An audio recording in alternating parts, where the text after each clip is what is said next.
Bienvenidos alumnos de anatomía. En esta sección vamos a hablar de las meninges y el drenaje venoso del sistema nervioso central. Para comenzar, los objetivos van a ser primero nombrar las capas meningias y sus principales dependencias, luego desarrollar el territorio del drenaje venoso del sistema nervioso central y clasificarlos de acuerdo a su grupo de drenaje. Vamos a comenzar hablando de las meninges. Las meninges son las capas que recubren al sistema nervioso central. Esto incluye a la médula espinal y al encéfalo. Las capas que recubren son tres: la más externa, la dura madre, la más rígida, ¿sí? de aspecto nacarado, bien rígido. La segunda, internamente a la dura madre, es la aracnoides. Y la tercera, ya más internamente, la más profunda, es la pía madre, que está directamente en contacto con el parénquima cerebral y de la médula espinal. ¿Sí? En esta imagen podemos ver en rojo la pía madre, bien en contacto con la corteza cerebral. En verde la aracnoides, que deja un espacio en el cual difunden trabéculas o prolongaciones de la misma aracnoides, denominadas trabéculas aracnoideas. Y más externamente tenemos la dura madre, la capa más rígida. Esta dura madre se divide en dos: una capa más externa, la dura madre perióstica, y la más en contacto con la aracnoides, la dura madre meningia. Bien, entonces, importante de esta imagen: la pía madre en contacto con la corteza, el espacio subaracnoideo debajo de lo que es la aracnoides, y dentro de ella discurren los principales vasos corticales, sean arterias o venas. Fíjense acá, importante el recorrido que hace. ¿Sí? Este recorrido, gracias a este recorrido, muchas de las patologías que dependen, ¿sí?, de este trayecto intraaracnoideo o en el espacio subaracnoideo, como por ejemplo la hemorragia subaracnoidea, ¿sí? Luego hay prolongaciones como estas, que se denominan trabéculas aracnoideas, granulaciones aracnoideas, ¿sí? O granulaciones de Pacchioni, que se discurren o se proyectan hacia hacia el seno, en este caso el seno longitudinal superior. La dura madre se puede desdoblar y formar esta serie de conductos que son inextensibles, denominados senos venosos. ¿Sí? Senos venosos lo vamos a hablar luego. Vamos a ver que hay varios senos venosos ubicados en sitios estratégicos del sistema nervioso central. Las meninges también llegan a la médula espinal, como dijimos, y se ubican de la misma forma. Lo más externo es la dura madre, luego sigue la membrana aracnoidea, la aracnoides, y en contacto con la superficie de la médula, la pía madre. También tenemos espacio subaracnoideo a nivel de la médula. En esta imagen podemos ver una membrana de aspecto nacarado, bien rígida, recubriendo la superficie del cerebro, que es la dura madre. Y la dura madre en este caso está cubriendo lo que es la convexidad, tapizando lo que es la cara interna de la calota craneana. Y a este nivel tenemos insertado una dependencia que es la tienda del cerebelo, y debajo de ella la dura madre de la fosa craneal posterior. En imagen, en una disección un poco más detallada, vemos una de las dependencias de la dura madre, en este caso la hoz del cerebro. Dentro de lo que son dependencias tenemos la hoz del cerebro, la tienda del cerebelo debajo, que son las dependencias más grandes de la dura madre. La hoz del cerebro presenta un borde adherente que se inserta en la línea media y formando el seno longitudinal superior en la parte superior. Y tiene un borde libre inferior, de concavidad anterior e inferior, superior al cuerpo calloso. Dentro del borde adherente también tenemos esta parte posterior que se adhiere a la parte superior de la tienda del cerebelo.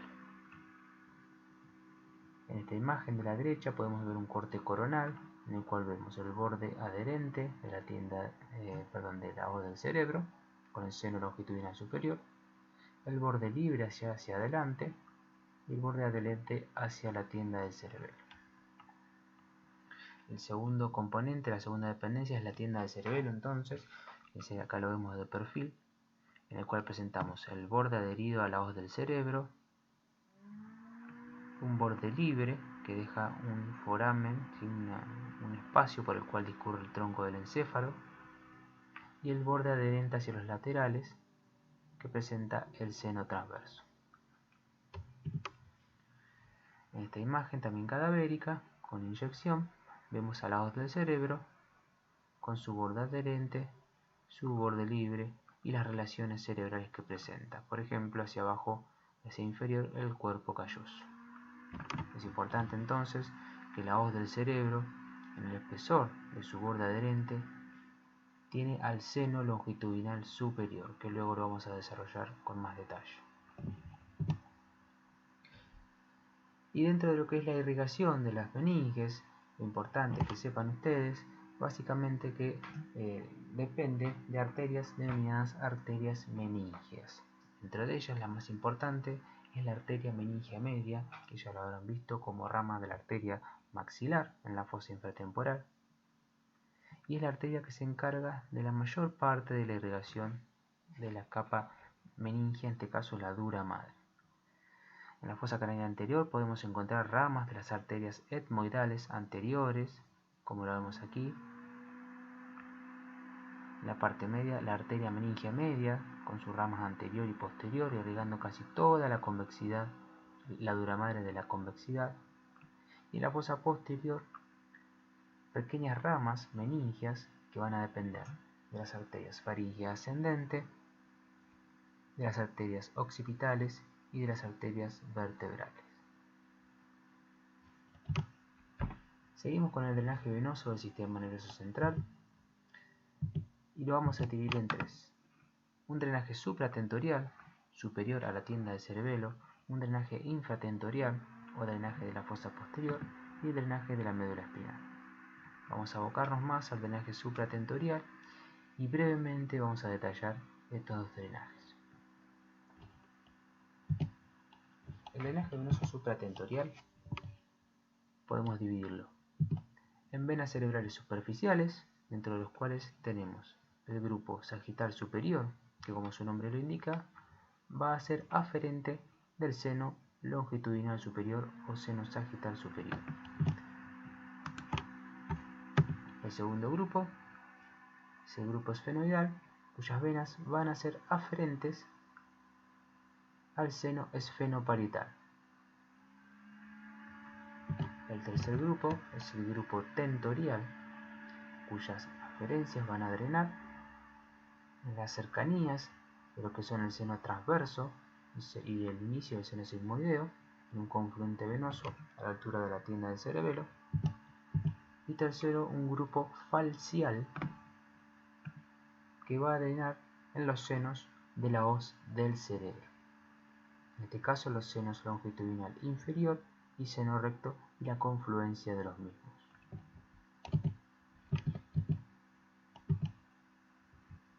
En esta imagen, en esta disección cadavérica, podemos ver una vista superior del hemisferio izquierdo y hemisferio derecho y la inyección que nos da referencia del trayecto que hace el seno longitudinal superior desde anterior hacia posterior, recibiendo, mientras va discurriendo, numerosos conductos o vasos venosos de la superficie cortical. Acá vemos una cara basal, el lóbulo frontal derecho, izquierdo y el polo temporal derecho e izquierdo. Y vemos cómo hay numerosos vasos venosos que van discurriendo hacia los lugares denominados.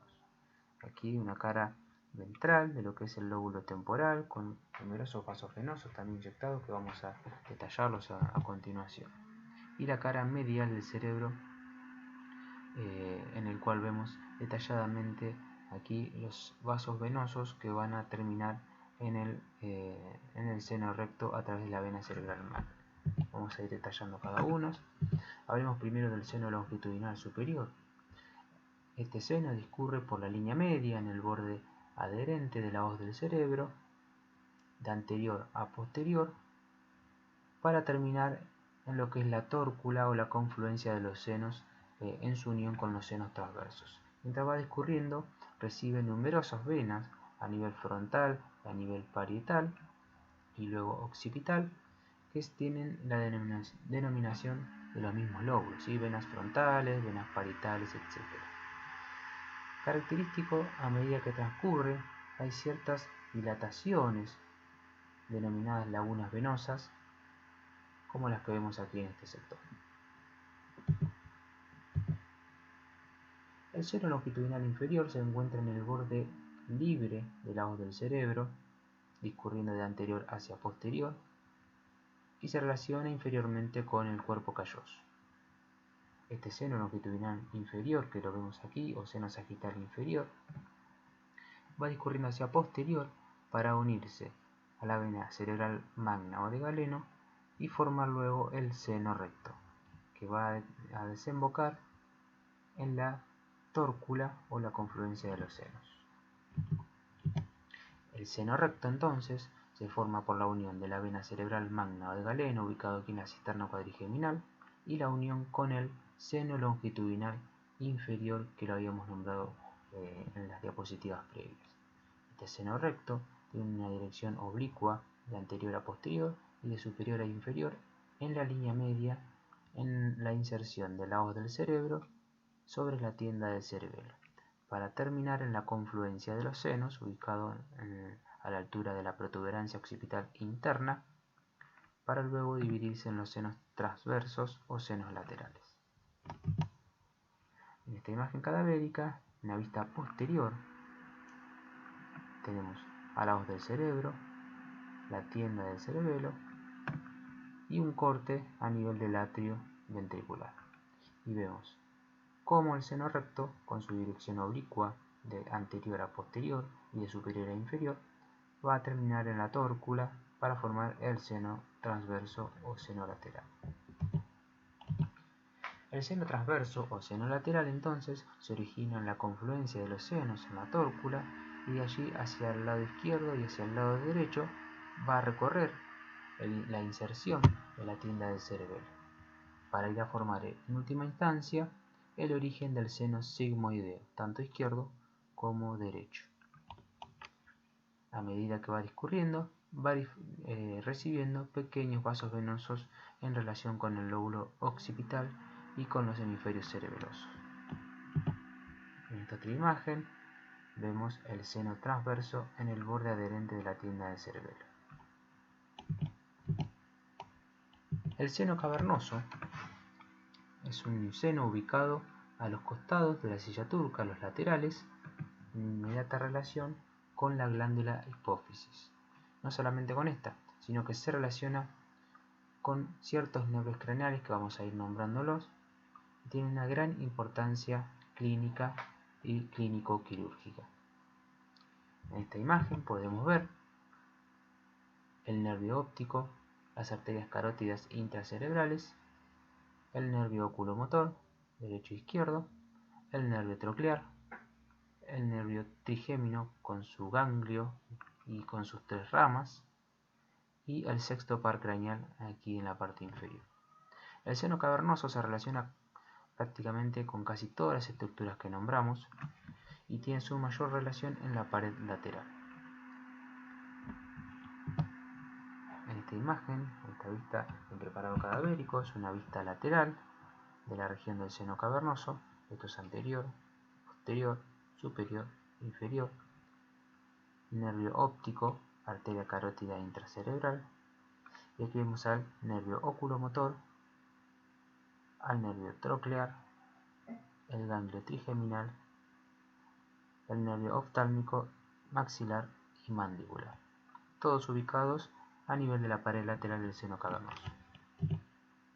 En esta otra imagen, una vista cadavérica, una vista superior de la región de la fosa posterior y la fosa craneal media, vemos en la línea media la hipófisis, y hacia los laterales está la proyección de los senos cavernosos.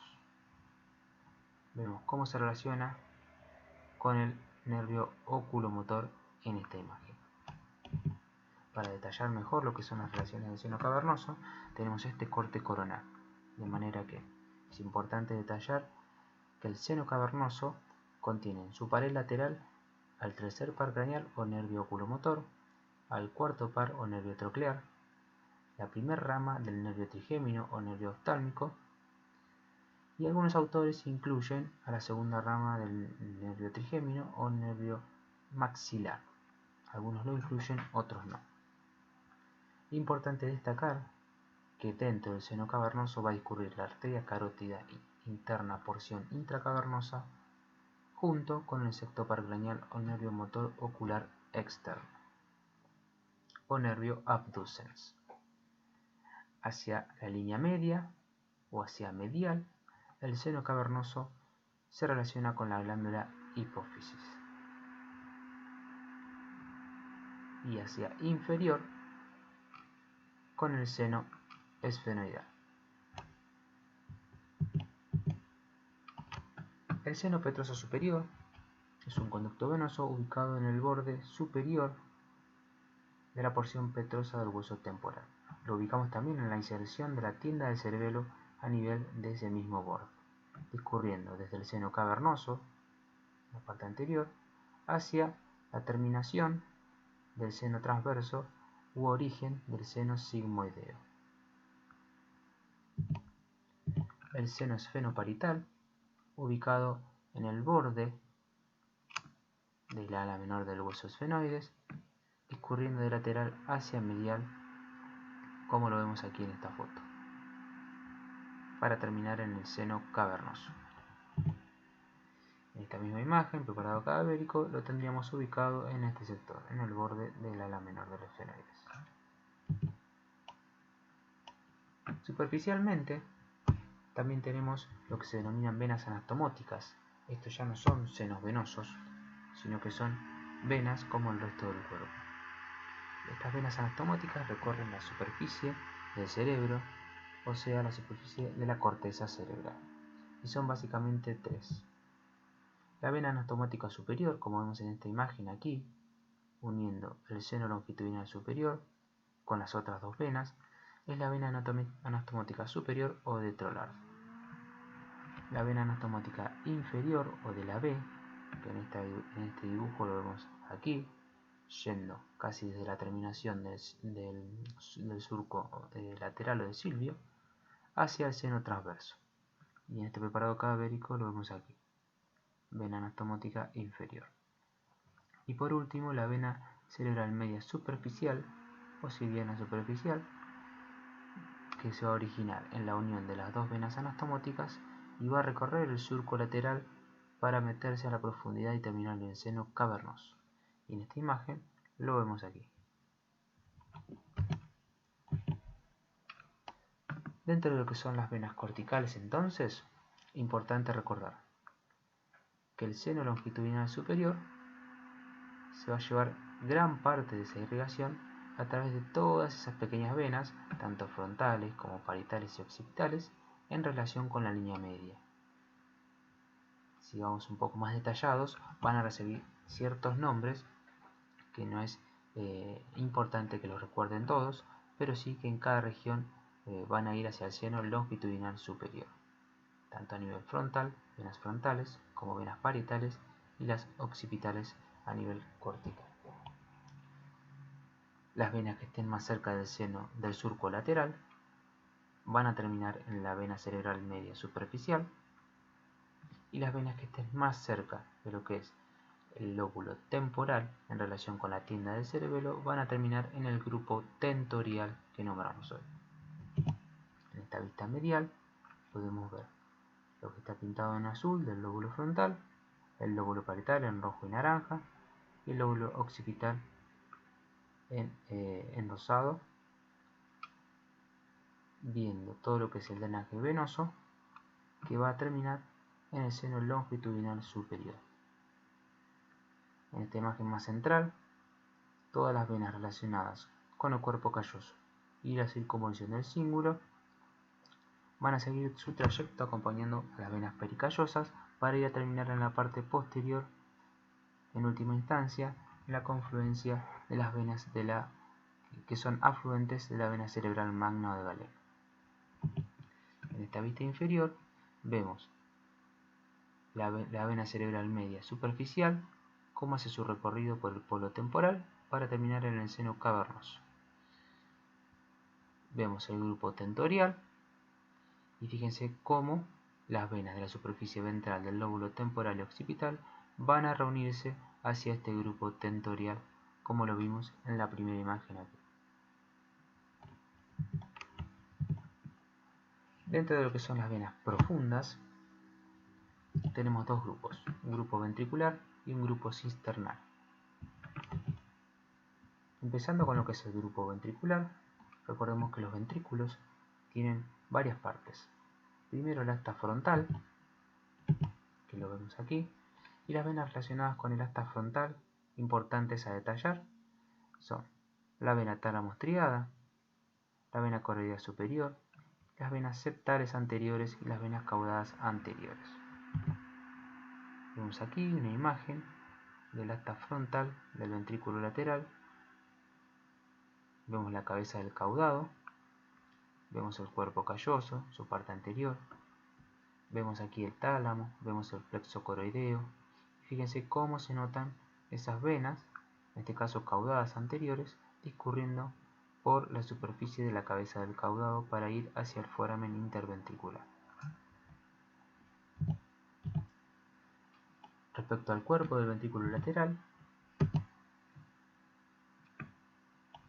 importante recordar entonces la vena coroidea superior y la vena tálamo estriada. Esta es una imagen, una vista superior del ventrículo lateral en el cual tenemos asta frontal, cuerpo y atrio. Y fíjense aquí las venas discurriendo por el plexo coroideo y por el surco tálamo estriado. Otras partes del ventrículo son el atrio y el asta occipital. Para mirarlos más detalladamente, esta es una vista posterior del atrio, en el cual vemos varias venas. Dentro de las más importantes que podemos destacar son los inicios de la vena coroidea superior y de la vena coroidea inferior. Y hacia el lateral, importante, una vena que luego sale de aquí del atrio hacia medial, que es la vena lateral del atrio. Dentro del asta temporal, decía que tenemos una vista lateral de lo que es el asta temporal, y que disecado nos permite ver el hipocampo. Vemos el plexo coroideo rodeando al asta temporal y el atrio. Y respecto a lo que son las venas, importante recordar la vena coroidea inferior y la vena ventricular inferior, que recibe todas las venas de las paredes del asta temporal y va a salir desde aquí, desde el asta temporal. Esta vena es el tronco venoso que recibe el afluente de todas las venas relacionadas aquí. Respecto al tercer ventrículo, hay una vena importante que hay que recordar, y que es la vena cerebral interna. Esta misma vena discurre por el techo del tercer ventrículo, como lo vemos aquí en esta foto, en esta imagen, en este dibujo, y se inicia a la altura del foramen interventricular. Se inicia cuando recibe a la vena tálamo striada del cuerpo ventrículo lateral, a la vena del plexo coroideo, la vena coroidea superior, las venas septales y las venas caudadas. Todas ellas confluyen y forman la vena cerebral interna izquierda y derecha.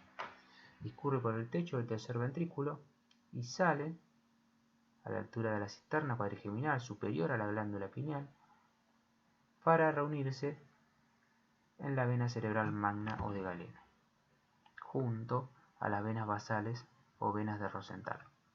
En esta imagen cadavérica con inyección vemos los forámenes interventriculares, las venas tálamo estriada, derecha e izquierda, y cómo hacen una concavidad posterior, una curvita pasando por el foramen interventricular, y vemos cómo se van hacia atrás formando las venas cerebrales internas. Todo esto es una disección del techo del tercer ventrículo. El grupo cisternal tiene varios sectores, el grupo incisural anterior, medio y posterior. Importante recordar que en la parte anterior tenemos la vena sylviana o vena cerebral media profunda, que se junta o se une, o se anastomosa, a la vena cerebral anterior, para discurrir hacia posterior y formar las venas basales o de Rosenthal que van a rodear al mesencéfalo.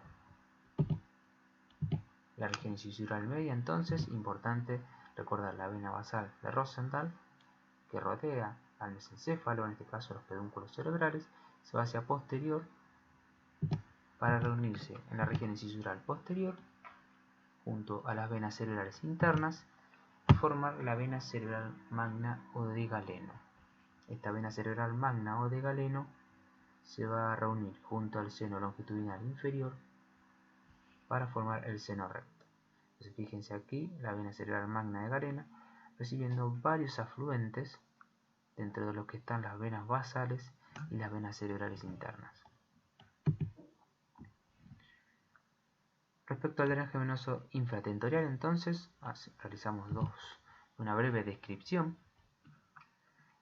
Si bien hay varias descripciones del drenaje venoso, simplemente a modo de repaso, tenemos venas superficiales, profundas, venas del tronco cerebral, etc. Aquí solamente les vamos a nombrar estas venas que corresponden a la parte superficial y se dividen en tres: venas de la superficie tentorial, de la superficie suboccipital y la superficie petrosa. Lo que son las venas tentoriales están en relación con la tienda del cerebelo, la superficie suboccipital, ya que está en relación con la escama del hueso occipital, y la superficie petrosa, aquella que está en relación anterior con la porción petrosa del hueso temporal.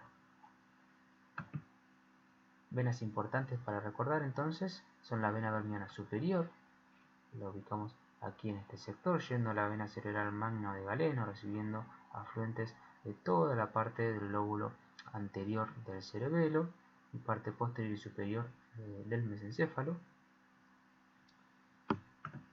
La vena vermiana inferior, que la ubicamos aquí en este sector, recibiendo todo lo que es la parte posterior de vermis y hemisferios cerebelosos. Y las venas hemisféricas anteriores, que lo ubicamos aquí en este sector, ¿sí? En relación con la fisura horizontal del cerebelo y recibiendo afluentes y drenaje venoso de la cara anterior del cerebelo y algunas venas del tronco. Repito, no hace falta detallar con tanta especificidad el drenaje venoso de la fosa posterior. En última instancia, todo el drenaje venoso correspondiente al encéfalo va a terminar en la vena yugular interna. Entonces recordemos, aquí en la imagen de la izquierda, la confluencia de los senos, van a formar los senos laterales, y luego el seno sigmoideo, que se va a reunir junto al seno petroso inferior en el foramen yugular para formar la vena yugular interna. En este foramen yugular, aparte de los conductos venosos, tenemos tres pares craneales: el nervio glosofaringeo, el nervio vago y el nervio accesorio.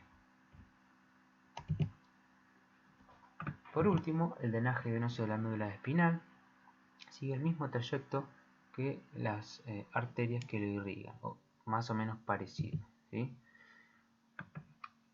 Tenemos la vena espinal anterior o venas espinales anteriores, venas espinales posteriores, venas anterolaterales y posterolaterales.